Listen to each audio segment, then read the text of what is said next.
the real story behind the land of Palestine, Why should we call it that? and the claims to the territory. This is not quite historically true. So who really owns this sacred land? To call the Jews occupiers in their own home, this is really a unique travesty of history. Find out on today's 700 Club Interactive. Well, welcome to the show. It's the most volatile land dispute ever in history. Both Jews and Palestinian Arabs claim ownership of the biblical lands of Judea and Samaria, known today as the West Bank. Palestinians claim their ancestors have lived there for thousands of years, long before the Jews. But is that claim supported by history?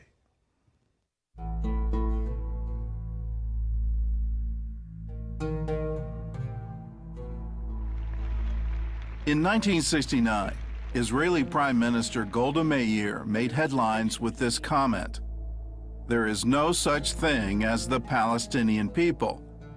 It's not as if we came and threw them out and took their country. They didn't exist."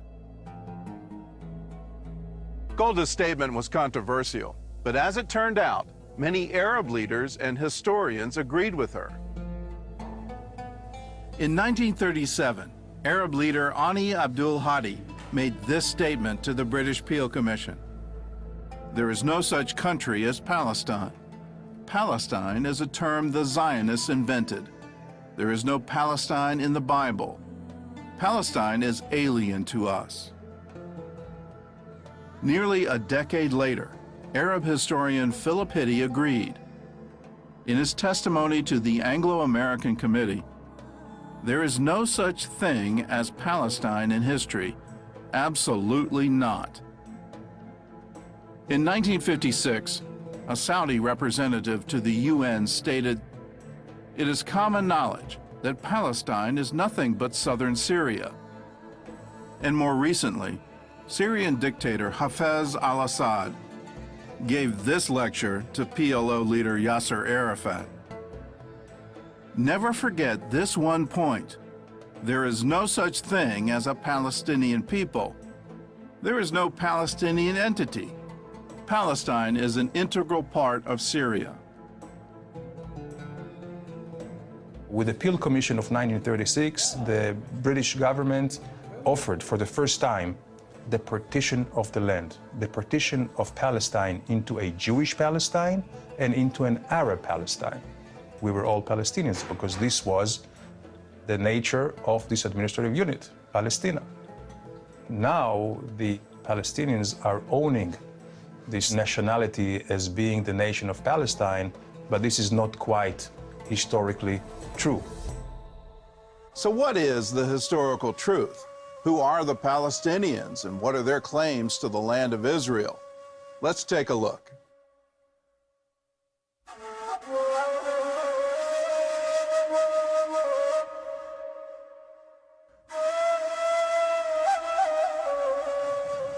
Many Palestinian Arabs, including Arafat, have claimed to be descendants of the ancient Canaanites. A convenient argument, since the Canaanites were the first known inhabitants of the land of Israel. Even as recently as May of 2014, a PA spokesman stated that the Palestinians have been in the land for 5,000 years. But history shows that there's no way the Palestinians could be related to the Canaanites, because the Canaanites were almost completely obliterated by the Israelites in the 13th century BC. The few that remained were assimilated into Israelite culture. Palestinians also claim that the ancient Philistines are their ancestors, and it's true that they take their name from the tribe of Goliath. But do they actually share DNA?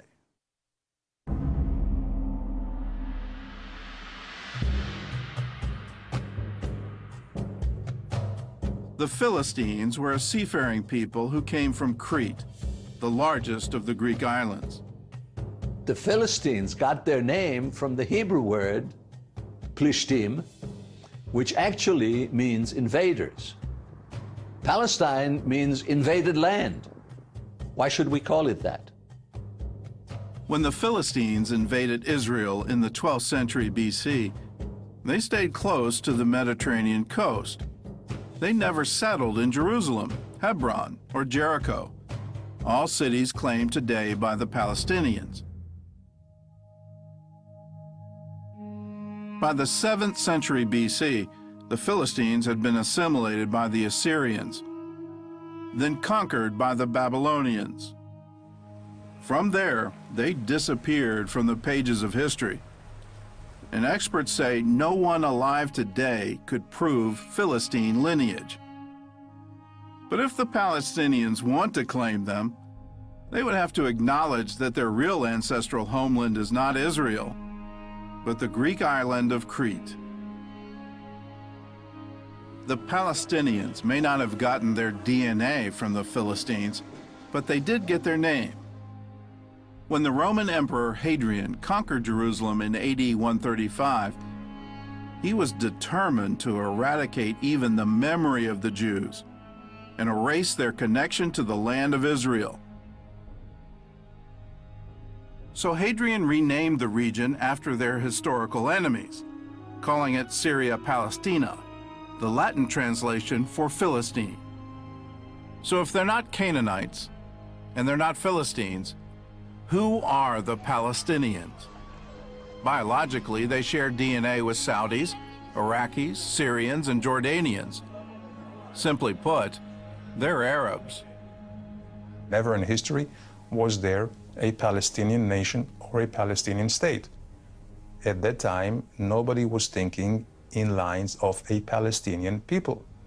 They were all Arabs. Behind me is one of the most controversial pieces of real estate in the world. The Temple Mount is the holiest site in Judaism and the third holiest in Islam. Muslim tradition says that Muhammad traveled here to the Al-Aqsa Mosque on his famous night journey. And that tradition forms the basis for the Palestinians' claim to Jerusalem.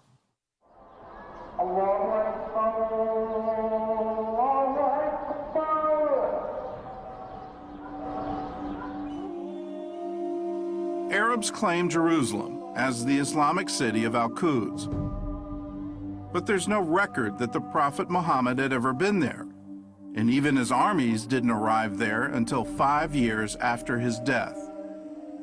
The city of Jerusalem isn't mentioned even once in the Quran, while the Hebrew Bible mentions it more than 600 times. In Muhammad's lifetime, it was a fairly unimportant city in the Byzantine Empire. It was a Christian city without a single mosque. When the Muslims conquered Jerusalem, they chose to build their mosques on the Jewish Temple Mount, believing it to be a holy site. There they built the Dome of the Rock and the Al-Aqsa, whose name was copied from the story of the night journey in the Quran. Several Muslim scholars place the construction of the mosque around 690, while Muhammad died in 632. So how could Muhammad's famous night journey have taken him to a mosque in Jerusalem that wouldn't be built until after his death? The Quran doesn't mention Jerusalem, but says that Muhammad's dream flight took him to Al-Aqsa, which means the farthest place. Early Islamic scholars interpreted that to mean a heavenly place, or the courtyard of Allah. That all changed as Islam evolved into a political force. During the Crusades, the Muslim general Saladin changed Islamic tradition to strengthen the Muslim claim to Jerusalem. He stated that Muhammad's flight took him not to heaven, but to the Al-Aqsa Mosque in Jerusalem. And today, the Jewish Temple Mount is also the third holiest site in Islam, second only to the Arabian cities of Mecca and Medina.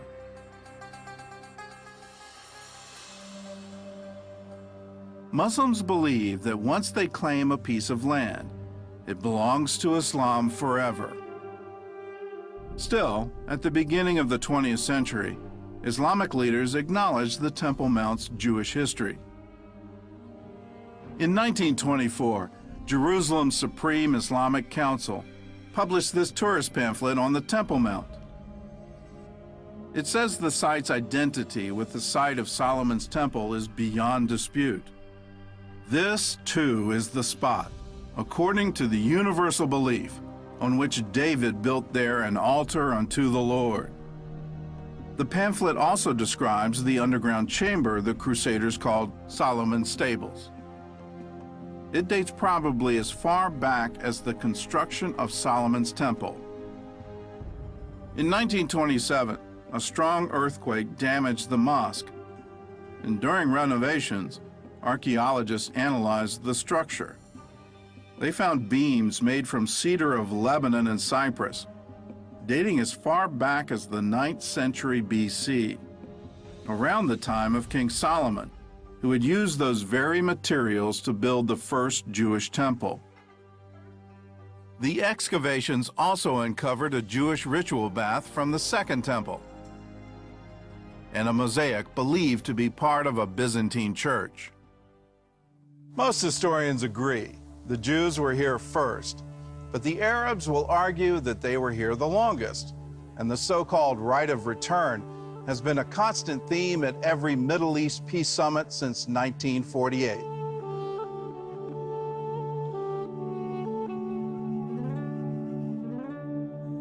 From the Crusades until the 19th century, the Arab population had only grown from around 200,000 to 300,000. Arab growth was stagnant, and population experts say it would have stayed that way, except for one thing: the arrival of the Jews.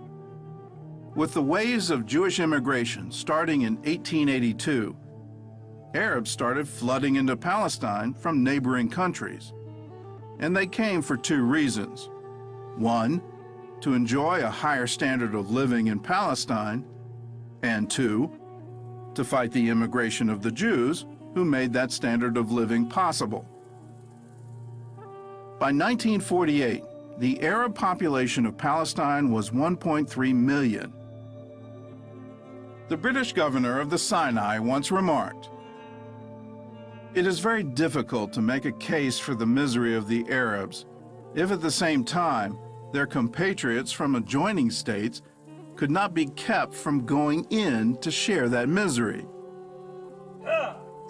Some experts say, if the Palestinian Arabs want a legal return to their countries of origin, they would have to return to places like Egypt, Iraq, Morocco, and Syria, but not to Israel.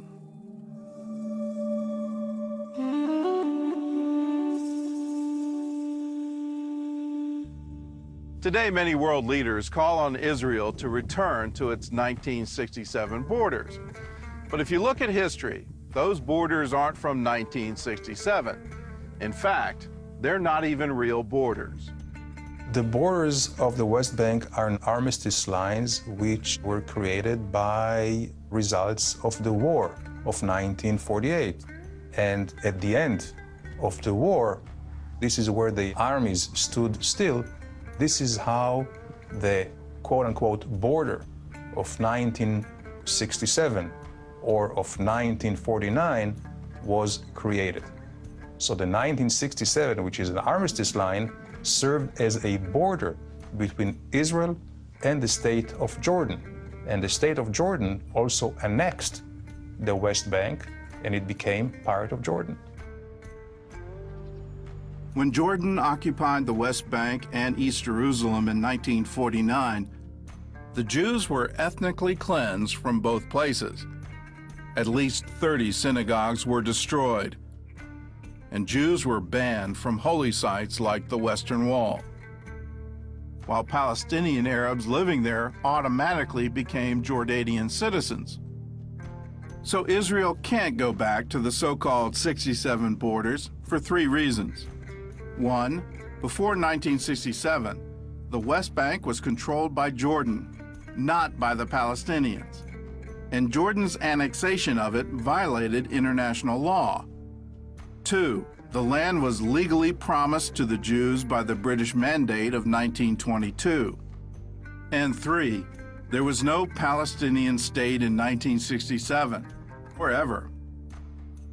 As Golda Meir once said, how can we return the occupied territories?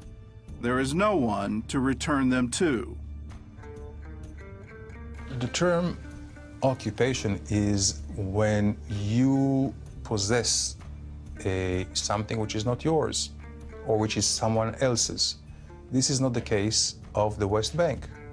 When you talk about occupation, yes, there were many occupations over the West Bank, starting with the Babylonians and Assyrians and Greeks and Romans, all the way to the Ottomans and to the Brits. To call the Jews occupiers in their own home, this is really a unique travesty of history. The West Bank was never held by the Palestinians. They were never sovereigns. In fact, there was no other sovereign over the West Bank than the Jewish people.